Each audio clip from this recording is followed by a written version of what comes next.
नमस्ते and welcome back to the channel. कैसे हैं आप सब? आशा करती हूँ आप सब अच्छे होंगे। हम भी यहाँ ठीक ठाक है। अगर आप नए हैं मेरे चैनल में या पहली बार मुझे देख रहे हैं तो चैनल को सब्सक्राइब करना बिल्कुल मत भूलिएगा। अगर कंटेंट पसंद आए तो एक लाइक ज़रूर कीजिएगा। आज है संडे। अभी सुबह के 6:30-7 बजे का टाइम हो रहा है। मैं उठ चुकी हूँ लेकिन सब उठे नहीं हैं, इसीलिए मैंने सारी खिड़कियाँ नहीं खोली है क्योंकि अभी बाहर थोड़ी बहुत सर्द हवाएं चलती हैं सुबह के टाइम। तो खिड़कियाँ अभी सारी खोल दूँगी तो अंदर ठंड हो जाएगी। अभी सब सो रहे हैं तो थोड़ी देर में उठने वाले हैं। एक ही दिन तो मिलता है थोड़ा देर तक सोने के लिए, तो इसीलिए मैंने किसी को जगाया नहीं। अभी थोड़ी देर में उठने वाले हैं तो मैं लग चुकी हूँ अपने काम पर। और ये जो ढेर सारे कपड़े हैं ये कल वाले हैं जो सूखे नहीं है। कल बिल्कुल भी धूप नहीं था अच्छा सा, इसीलिए कपड़े एकदम नहीं सूखे और बहुत सारे कपड़े थे। कम से कम 3 से 4 बाल्टी कपड़े थे। तो मैंने अंदर रैक भी नहीं लगाया क्योंकि मुश्किल से रैक में 2 या 3 बाल्टी कपड़े आते हैं। अब इतने सारे कपड़ों को मैं कहाँ डालती, इसीलिए रैक नहीं लगाया, ऐसे ही रख दिया था। अभी फटाफट इनको धूप में डालूंगी क्योंकि आज अच्छी सी धूप निकलेगी लग रहा है। अब रोज़ ही बहुत ज़्यादा कपड़े हो रहे हैं क्योंकि जब से दिवाली की सफाई शुरू हुई है ढेर सारे कपड़े पर्दे वगैरह निकल रहे हैं। और आज इस हॉल की सफाई करने वाली हूँ। कल भी मशीन लगाई थी, आज भी मशीन लगेगी क्योंकि ये सारा सोफ़ा का जो कवर है, पर्दे वगैरह है, दीवान का जो ये बेडशीट है, ये सारा निकालूंगी अभी थोड़ी देर में। मौसी भी आ गई थी तो जब तक मौसी दूसरे कमरों की साफ़ सफाई कर रही थी तब तक मैं सोच रही हूँ ये जो क्रॉकरी यूनिट है इसको पूरा खाली कर लूँ क्योंकि इसके अंदर तक धूल जमी हुई है। तो इसीलिए मैंने डाइनिंग टेबल के ऊपर ये पुराना सा बेडशीट बिछाया है। अब इसके ऊपर सारा सामान को निकाल के रखूँगी, नहीं तो मेरे डाइनिंग टेबल के ऊपर कोई भी कवर नहीं है तो थोड़ा सा भी अगर घिस जाए सामान तो स्क्रैच आ जाएगा। तो इसीलिए पहले बेडशीट बिछा लेना अच्छा है। और हमारा ये जो क्रॉकरी यूनिट है पहले ये एक दरवाज़ा हुआ करता था। आपने अगर मेरी पुरानी वीडियोस देखे होंगे तो आपको पता होगा कि हॉल में 2 दरवाजे थे, मतलब डाइनिंग टेबल के दोनों साइड ही एक एक दरवाज़ा था। अब 2 दरवाज़ा में से एक हम बंद करने वाले थे तो सोचा अगर एक को बंद ही करेंगे तो इसी को क्रॉकरी यूनिट में कन्वर्ट कर देते हैं क्योंकि और कहीं भी हॉल में क्रॉकरी यूनिट रखने की कोई जगह नहीं थी। और मुझे क्रॉकरी यूनिट की बहुत शौक़ था, एक मतलब जिसमें सारे जो कांच के बर्तन हो सजे हुए हों, लाइट लगी हुई है, मुझे बहुत पसंद था शुरू से ही। लेकिन कहीं जगह नहीं थी इसीलिए रख नहीं पा रहे थे।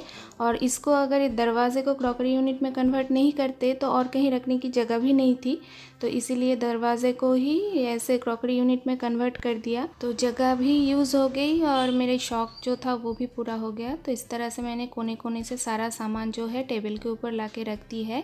अभी सारा सामान हटा के साफ़ सफाई होगी।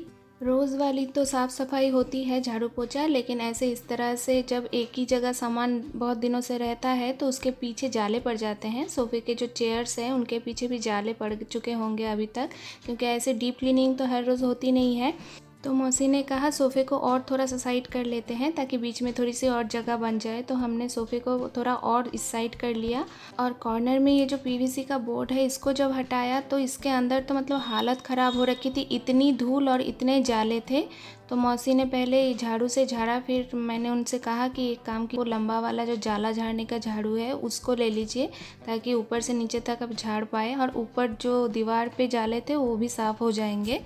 तो मौसी वो ले आई और मैंने इस बोर्ड को ऐसे साइड करके पहले दीवार की तरफ करके रख दिया ताकि ऊपर के पहले जाले वाले साफ़ हो जाए, उसके बाद इसको साफ़ करेंगे। इसके अंदर तक जाले दिख रहे थे और इस कांच वाले टेबल के ऊपर तो इसी का कवर का शेप का धूल का पैटर्न बन चुका है। मतलब यहाँ के धूल मिट्टी से हम तो परेशान हो चुका। आप मेरे हर वीडियो में धूल मिट्टी सुन सुन के बोर हो गए होंगे, लेकिन क्या करें यहाँ पे प्रॉब्लम बहुत ज़्यादा है धूल मिट्टी की। एक दिन अगर सफाई छोड़ दो तो चारों ओर परत जैसी जम जाती है।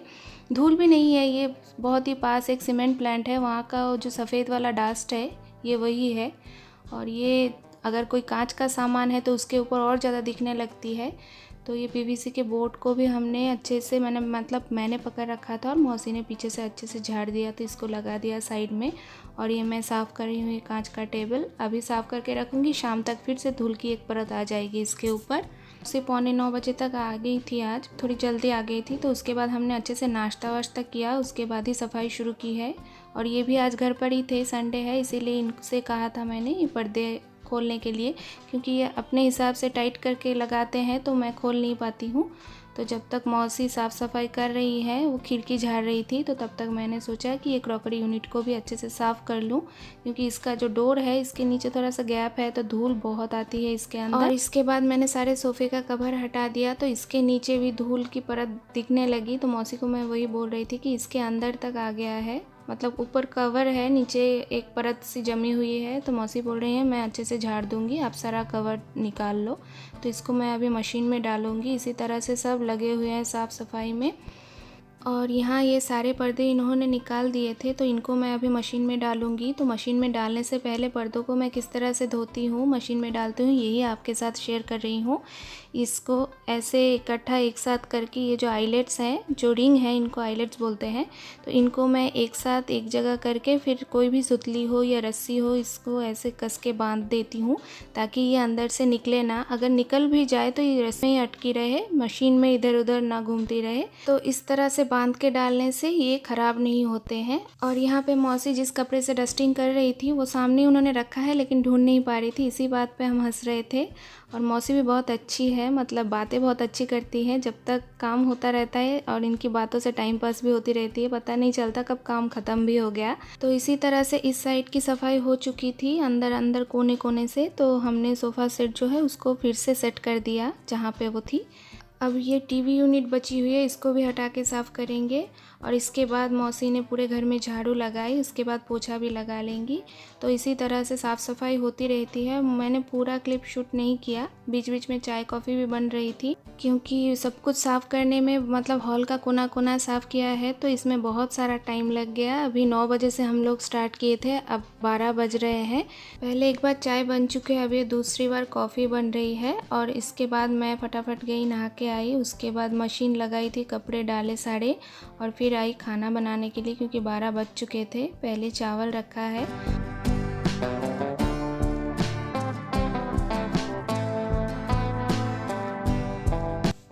और इसके बाद खाना खा के हमें मार्केट भी जाना है, तो इसीलिए जो झटपट बनेगा वही बना रही हूँ। और मार्केट भी जाना आज ही ज़रूरी है, क्योंकि आज संडे है, ये भी है घर पर, नहीं तो कल से ये फिर बिज़ी हो जाएंगे।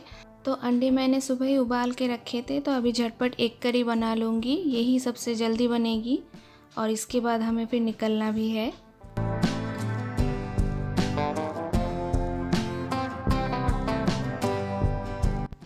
तो ये है शाम का टाइम, हम लोगों ने मार्केट में जो भी काम था हमारा वो कर लिया है। अभी घर की तरफ जा रहे हैं।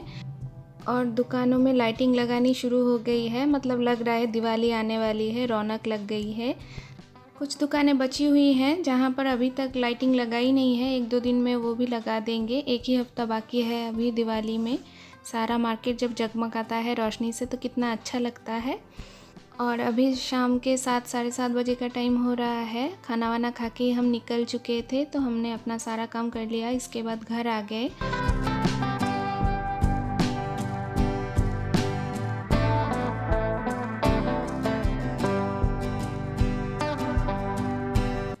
और घर की हालत मतलब बिल्कुल बिखरी हुई थी, क्योंकि सामान अभी तक मैंने सेट नहीं किया था। और ये 2 दिन के कपड़े रखे थे, कल वाले और आज के भी, सारे सूख गए थे, तो इनको अभी तय करना है। सारा सामान जो है उनको अभी जगह पे रखनी है। और ये एक मिक्सचर लाए थे शाम के नाश्ते के लिए, जैसे कि झालमुड़ी बनती है, ये भी उसी तरह की एक मिक्सचर है, लेकिन इसमें रोस्टेड पोहा का यूज़ किया जाता है। तो ये सबको बहुत पसंद है। और इसके बाद चाय पियेंगे, उसके बाद पूरे घर को सेट करना है। और खाना भी मैंने रात का आज बाहर से ही ऑर्डर किया है, क्योंकि मेरी अभी बिल्कुल हिम्मत नहीं है। तो यहीं तक का था आज का ये व्लॉग। आई होप आप लोगों को पसंद आई है। मिलते हैं नेक्स्ट किसी व्लॉग में।